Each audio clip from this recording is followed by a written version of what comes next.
Hi everyone, it's maybe an hour or so, 2 hours later, and I am now on the train leaving Perugia, heading back to Foligno.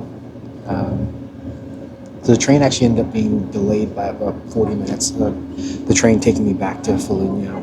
The train actually originated, I think, in Milan, and it's heading towards the coast.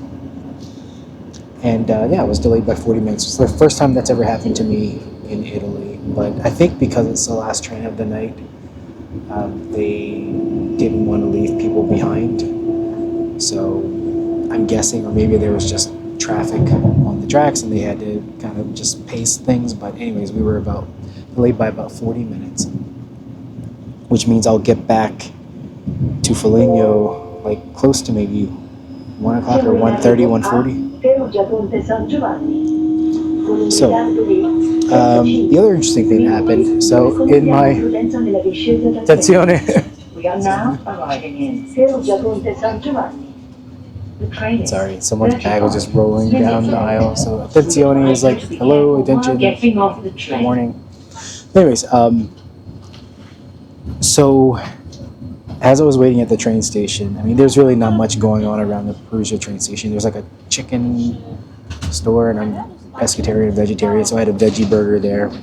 Then I walked further down and went to a bar and got a coffee, and just walked around the area close to the train station. Not much going on there, but anyways, so I I grabbed my I grabbed my laptop and just started working in the train station. It was fine. Like there was no one in there. There was maybe one woman who kept looking at me like, "What is going on?" Like, but whatever. So then maybe about 15 or 20 minutes before the train was scheduled to arrive late again, I swear it seemed like the whole Perugia Police Department rolled up and like they showed up in force and they were in the train station. And just like I said in my first video, they do ID checks here. And they basically went, everyone that was in the train station, there were only like two of us, maybe there was a third person. They went around and they just asked for everyone's ID, including my passport, a woman who I think was Italian, her Italian ID card. So, and I was just curious, like, what was going on? Like, why did they do that? But I think there's a couple of things. So, as I was walking around the train station, I just noticed that there happened to be a lot of black people. And there's like a black barber shop near the train station, which unfortunately I didn't have any cash on me, any euros, because I would have gotten my hair cut there. And unfortunately, they didn't take credit cards. But yeah, there's a black barber shop and just a bunch of black people in the area. And I'm guessing maybe people who are coming to Italy find community in that space, or in that area. And yeah, so I certainly don't fault people for wanting to better their lives and to find family and all that stuff. And certainly don't fault Italy, is personally my personal view, for wanting to know who's in their country and protect their borders and all that. So, but we won't get into politics here.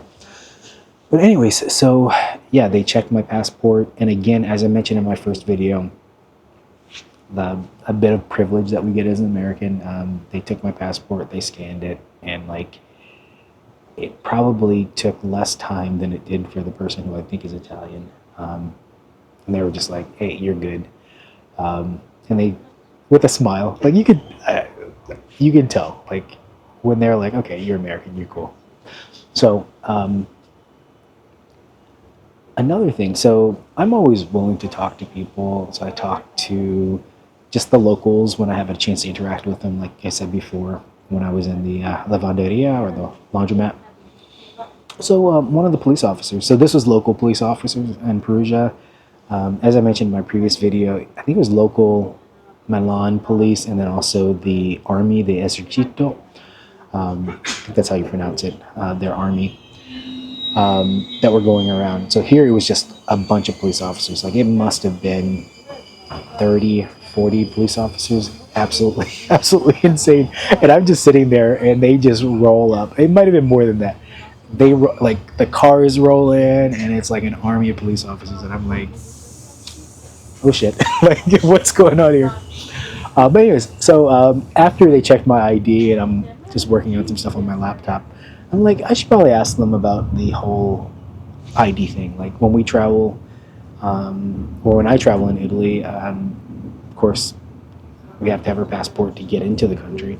But for my security, la mia sicurezza, I think that's how you pronounce it. Um, I keep my passport locked up in the safe at my hotel. Except for tonight, I just had a feeling like, okay, it's gonna be late at night. I'm in a train station. I should bring my passport with me, and I did, and it was fine. But so I asked one of the police officers. I'm like, hey, like, he's like, oh, he saw my U.S. passport. He's like, what's your address in Italy? I'm like, I don't live here. I'm solo per le vacanze, for my vacation. And so I was like, hey, I keep my passport at the hotel, usually in the safe for my security. Like, is my driver's license, my in Italian it's patente, like a patent, patente. Is that okay? And he was like, yeah. He's like, that's fine. He's like, we just need some type of identification, and they're familiar with U.S. IDs and things like that. So your mileage may vary, but for me, again, I keep my passport in the safe at the hotel, just because, God forbid, like my stuff gets stolen. At least I have my passport and I have my credit card, my Apple Wallet, or something. I like have a way to pay for things, and I have a way to to go through airport security when I'm going home, without having to go to the embassy or consulate and go through that process of getting a replacement passport. So yeah, so I asked the guy, and he was like, yeah, he's like, just have your some type of ID with you. And again, I also keep a digital copy of my passport on my phone, so I have that with me. So yeah, so that was pretty interesting. But man, when I tell you, like, that police department showed up in force, and they are just, I mean, people getting off the trains, they are checking IDs, and making sure that people are supposed to be here. So, all right, and so one last thing. I mentioned in the previous video, and I never really got into it, a mobile data plan. So my phone provider back at home in the US is Google Fi. And I switched to Google Fi, I think sometime last year, and this is recorded in 2025, so sometime, I think in 2024. And I did that because my previous phone provider that I'd had for a couple decades, probably, was Verizon. And each time I would travel to Italy, Verizon would charge me $10 a day to have my phone active, and for a limited amount of data. And it was just adding up. Like, for a week-long trip to Italy, that is $70. For a 2-week trip, $140 on top of what I already had to pay for my phone plan, which was not cheap. So I finally got fed up, and I'm like, hey, if I'm going to be traveling to Italy, let me pick a better phone plan. And Google Fi has been absolutely wonderful. So the plan I have, it's their top level plan, which I think is like $70 a month, and it gives me unlimited calls in the United States, and then 50 gigs of data, shared data for not only like using my phone, and my tablet is also part of the plan too, but also I get mobile hotspot, and that works in the United States, but also those same 50 gigs will work when I'm in Italy and when I'm traveling through Europe, and I think most places around the world you can use your phone, the data plan. Again, you get the 50 gigs, and that's all you get. I think you can pay more on top of that, but I have never gone over the 50 gigs because when I travel, I will get a travel SIM, a data SIM.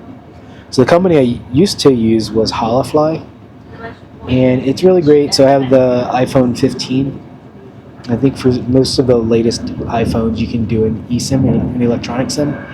So with Holofly, you just download the app, you purchase, you say where you're going to be, what country you're going to be in, you purchase the SIM, And then you can just go ahead and install it on your phone, but don't activate it until you're in the country that you're going. But you can have it on your phone just to be like ready to activate. And then when you get into Italy, just activate that SIM.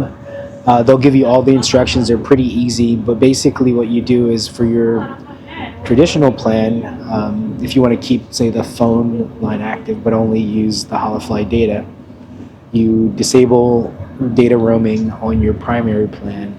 You switch your phone to use the Holofly plan as your primary data provider, and then it's pretty simple. So I've been doing that for each of my trips for the past year or so, but that adds up. And I think if you know that you're going to be traveling to Italy frequently, a couple things. So first, Google has some type of limit on how much you can use your phone outside the country. So I think what they don't want to do is to sell their US based plan as a European plan. So my understanding is if you use it too much outside of the country, they might send you a warning or they might actually shut off your plan. So what I decided to do was to get a European SIM. Excuse me. I feel like I'm going to sneeze. Or I got specifically an Italian SIM through WindTray. And I went with them because I found that Google Fi was just using their network a lot, and I was having good luck with them. So now I have an Italian phone number, which isn't working quite yet, but most importantly, I have a data plan that gives me 150 gigabytes per month, and it's only costing me 11 euros or 12 euros a month. So it's cheaper for me to just keep that plan active all year than for me to just keep buying these SIMs through Holofly every few months where I'm spending $30, $40 to get the data SIM. So, and for me, it's kind of cool. Like when I'm not in Italy, I miss being in Italy. So it's kind of cool to have like my little Italian phone number and my plan active and all that. But anyway, so that's what I'm doing for data, and then I still use the Google Fi or my Google Fi account for my phone. So any phone calls to my US-based number are routed through. Those calls, international calls, are not included in the plan, so they do charge. And let's see, so far I had to call like American Airlines, and then there's like this fraud issue I had to deal with. So I ended up having to make some calls to the United States, and the charge is 20 cents per minute. So in the past week or so, I have spent $7.20 on additional calls. So yeah, anyways, we are arriving in Assisi right now. So that's a very famous city.